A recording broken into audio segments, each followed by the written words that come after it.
প্রিয় শিক্ষার্থীরা, নিউটনীয় বলবিদ্যা অধ্যায়ের চট্টগ্রাম বোর্ড 2025 গাণিতিক সমস্যাটি এখন আমরা সমাধান করব। তাহলে দেখো উদ্দীপকে এখানে দুইটা চিত্র দেওয়া আছে, চিত্র 1 এবং চিত্র 2। এটা হচ্ছে একটা সিলিন্ডার, একটা নিরেট সিলিন্ডার আকৃতির বস্তু। নিরেট মানে কি ভিতরে কোনো ফাঁপা জায়গা নাই, আর এটা হচ্ছে কি একটা দণ্ড। ঠিক আছে, এখন প্রশ্ন হচ্ছে দেখো যে চিত্র 1 এ 2.5 কেজি ভরের ও 20 সেন্টিমিটার ব্যাসের একটি নিরেট সিলিন্ডার 120 আরপিএম এর অক্ষের সাপেক্ষে আবর্তন করছে। তাহলে এই যে নিরেট সিলিন্ডারটা, এইটার ভর হচ্ছে কত? এম হচ্ছে 2.5 কেজি, আমরা লিখে নিই পাশে। আর এটার ব্যাস কত দেওয়া আছে? ডি সমান হচ্ছে 20 সেন্টিমিটার। তাহলে ব্যাসার্ধ আর সমান কি 20/2 সমান কি 10 সেন্টিমিটার। আচ্ছা, আর এটা ঘুরছে কত? 120 আরপিএম এ। তাহলে 120 আরপিএম, এটাকে আমরা কৌণিক বেগ করতে হবে, 2π/60 দিয়ে ভাগ করতে হবে, আরপিএম। ওকে, তারপর দেখো সিলিন্ডারটিকে গলিয়ে একটা এর নিয়ে একই ভরের, অর্থাৎ ভর কি সেম, 2.5 কেজি ভরের একই ভর ও 250 সেন্টিমিটার দৈর্ঘ্য বিশিষ্ট। তাহলে দৈর্ঘ্যের মান দেওয়া আছে, এল হচ্ছে 250 সেন্টিমিটার দৈর্ঘ্য বিশিষ্ট সুষম সরু দণ্ডে পরিণত করা হলো, যা 100 আরপিএম এ ঘুরছে। ওকে, এখন প্রশ্ন হচ্ছে দণ্ডটির কৌণিক ভরবেগ নির্ণয় করতে বলছে।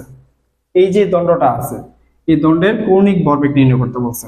তাহলে দণ্ডের কৌণিক ভরবেগ L = আমরা জানি কি আই ওমেগা, যে 2 নাম্বার I2 ওমেগা দেব। তাহলে এই I2 এর মানটা কত বের করতে হবে আগে, জড়তার ভ্রামক। তাহলে আমরা জানি এটা কি লম্বা সোজা দণ্ড। লম্বা সোজা দণ্ডের প্রান্তবিন্দুগামী অক্ষ সাপেক্ষে জড়তার ভ্রামক হয় I = mL²/3। যদি লম্বা সোজা দণ্ড থাকে, এর মধ্যবিন্দু দিয়ে হলে কি mL²/12, আর প্রান্ত বিন্দু কিনারে যদি অক্ষটা থাকে, ধরো এটা x অক্ষ, তাহলে x অক্ষটা কিনারে প্রান্তে আছে, তাহলে প্রান্ত বিন্দুগামী অক্ষ সাপেক্ষে mL²/3 হবে। ওকে, এখন এখানে m কত দেয়া আছে? 2.5 কেজি, l এর মান 250 সেন্টিমিটার সমান কি 2.5 মিটার, আর ওমেগা 2 হচ্ছে 100 আরপিএম। 100 আরপিএম কে যদি আমরা দেখো রেডিয়ান পার সেকেন্ডে নিই, তাহলে 100 ইন্টু 2π/60 দিয়ে ভাগ করতে হয়। 2π/60 দিয়ে ভাগ করবা, ঠিক আছে? তাহলে মানগুলো বসাবো আমরা। m এর মান হচ্ছে 2.5, l এর মান হচ্ছে 2.5 স্কয়ার/3। তাহলে ক্যালকুলেশন করি, 2.5 ইন্টু 2.5 স্কয়ার/3, 5.21 কেজি মিটার স্কয়ার। এখন কৌণিক ভরবেগ চেয়েছে, তাহলে আবার কৌণিক ভরবেগ L = কি I ওমেগা, তাহলে I2 ওমেগা 2 হবে। তাহলে I2 এর মান হচ্ছে 5.21 ইন্টু ওমেগা 2 এর মানটা এখান থেকে বের করে নিই আমরা, 100 ইন্টু 2π/60, 1.047 রেডিয়ান পার সেকেন্ড। ওকে, তাহলে মান বসাই 1.047,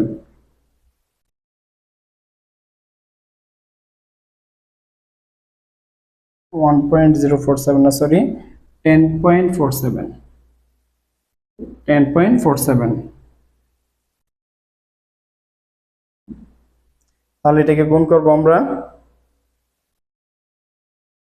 5.1 দিয়ে, তাহলে 54.56 kg metre square per second. কৌণিক ভরবেগ কে L = I2 ওমেগা 2। তাহলে I2 এর মান আমরা পেয়েছি কত? 5.1, আর ওমেগা 2 হচ্ছে কি 100 আরপিএম ছিল, আরপিএম কে যদি আমরা রেডিয়ান পার সেকেন্ডে নিতে চাই তাহলে 2π/60 দিয়ে ভাগ করতে হবে। ওকে, তাহলে গুণ করলাম আমরা এটা i2 omega 2 54.56 kg metre square per second পেয়েছি। তাহলে এটা হচ্ছে কি কৌণিক ভরবেগ। দ্বিতীয় প্রশ্ন বলেছে কি ঘতে, এটা কিন্তু গ নং, হ্যাঁ গ নং, এটা ঘতে বলেছে কি কোন বস্তু ঘূর্ণন থামানো কঠিনতর হবে, কোনটাকে থামানো কঠিন হবে। তাহলে দুইটার ক্ষেত্রে আমরা কি নিব, জড়তার ভ্রামক নির্ণয় করব। যার জড়তার ভ্রামকের মান বেশি সেটাকে থামানো কঠিন হবে, যেটার জড়তার ভ্রামকের মান বেশি সেটাকে থামানো কঠিন হবে। ওকে, তাহলে আমরা লিখি গ হতে পাই ঘন লিখব, দুইটার ক্ষেত্রে জড়তার ভ্রামক লাগবে। হ্যাঁ, তাহলে প্রথমটা জড়তার ভ্রামক তো আমরা বের করেছি, দ্বিতীয়টার, তাহলে গ হতে পাই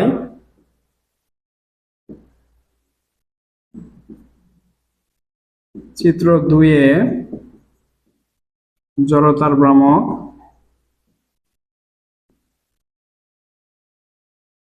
i2 সমান 5.21 কেজি মিটার স্কয়ার। তাহলে এখানে দেখো প্রথম চিত্রের জন্য ভর কত দেওয়া আছে, m = 2.5 কেজি, আর এর মান কত d/2, d এর মান আছে হচ্ছে এখানে 20/2 সমান 10 সেন্টিমিটার সমান 0.1 মিটার। তাহলে সিলিন্ডার, এটা কি সিলিন্ডার, নিরেট সিলিন্ডার না, তাহলে নিরেট সিলিন্ডারের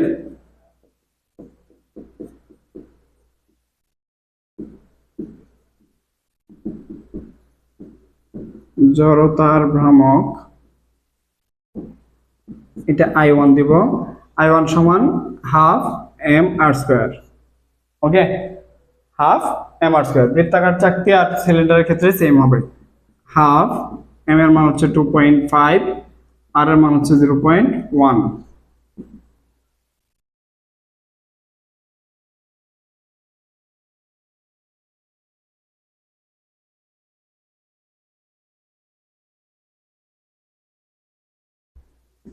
1.25 into 10⁻², কেজি মিটার স্কয়ার এভাবে রাখতে পারো, অথবা 0.0125 কেজি মিটার স্কয়ার, যেভাবে খুশি, যার যেভাবে মান আসে। হ্যাঁ, এটাই সঠিক। তাহলে জড়তার ভ্রামক দেখো কি সেম আসছে, i1 এবং i2 সেম আসছে, i1 i2 সেম আসে নাই, তাহলে i2 বেশি i1 কম, তাহলে এখানে i2 ইজ গ্রেটার কি i1 লিখবা, যেহেতু দ্বিতীয় বস্তুর ক্ষেত্রে বা দ্বিতীয় চিত্রের ক্ষেত্রে জড়তার ভ্রামকের মান বেশি, তাই দ্বিতীয় চিত্রের বস্তুটিকে থামাতে বেশি শক্তির প্রয়োজন হবে। প্রশ্ন বলছে যে কোন বস্তুর ঘূর্ণন থামানো কঠিনতর হবে, তাহলে দ্বিতীয় বস্তুর জড়তার ভ্রামক বেশি হয়, দ্বিতীয় বস্তুর ঘূর্ণন থামানো কঠিন হবে। ওকে, যার জড়তার ভ্রামক বেশি সেটাকে থামানো কঠিন হয়, আর যার জড়তার ভ্রামক কম সেটাকে থামানো সহজ হয়। কারণ যেটার জড়তা, যে বস্তুটা ভারী বেশি হয়, হ্যাঁ, বা জড়তার ভ্রামক বেশি হয়, সেটার ক্ষেত্রে কি হবে, থামানো শক্তি বেশি প্রয়োজন, আর যেটার ক্ষেত্রে কি জড়তার ভ্রামকের মান কম, সেটা থামানো কম শক্তির প্রয়োজন। এভাবেও করতে পারো কম্পেয়ার করে, অথবা উভয় ক্ষেত্রে কি করবা, ঘূর্ণন গতি শক্তি নির্ণয় করবা। E1 সমান কি হাফ i1 ওমেগা 1 স্কয়ার, আর E2 সমান কি হবে হাফ i2 ওমেগা 2 স্কয়ার। ঠিক আছে, তাহলে এই দুইটার ক্ষেত্রে মান বসিয়ে আমরা মান ক্যালকুলেটর বসিয়ে নিই। দেখো গতিশক্তি যেটার বেশি সেটাকে থামানো কঠিন হবে। তাহলে প্রথমটার ক্ষেত্রে মান বসাই 0.5, i1 হচ্ছে, আর ওমেগা ওমেগা প্রথমটা ছিল কত 120 আরপিএম, তাহলে 120 গুণ 2π/60,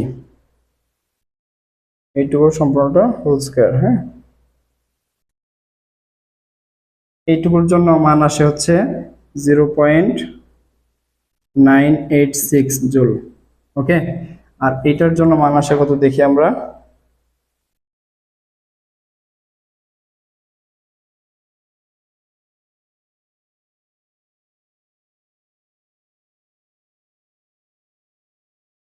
285.67 জুল।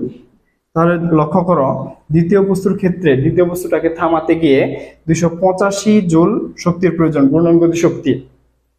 তাহলে এটাকে থামাইতে গেলে কি এর চেয়ে বেশি শক্তি প্রয়োগ করতে হবে না? আর এটাকে থামাইতে গিয়ে 0.986 জুল শক্তি প্রয়োজন। তাহলে প্রথমটাকে থামাইতে কম শক্তির প্রয়োজন, দ্বিতীয়টাকে থামাতে বেশি শক্তির প্রয়োজন। সুতরাং দ্বিতীয়টাকে থামাতে কঠিন হবে আর প্রথমটা থামানো সহজ হবে। বুঝতে পেরেছো? তাহলে তোমরা শুধু এইটুকু লিখে জড়তার প্রমাণ লিখে কম্পেয়ার করে দিতে পারো, অথবা গতিশক্তি বের করে পরে শেষে লিখবা যে দ্বিতীয় বস্তুর ক্ষেত্রে ঘূর্ণন গতিশক্তি বেশি, তাই এটিকে থামাতে বেশি শক্তির প্রয়োজন হবে এবং কঠিন হবে। ঠিক আছে?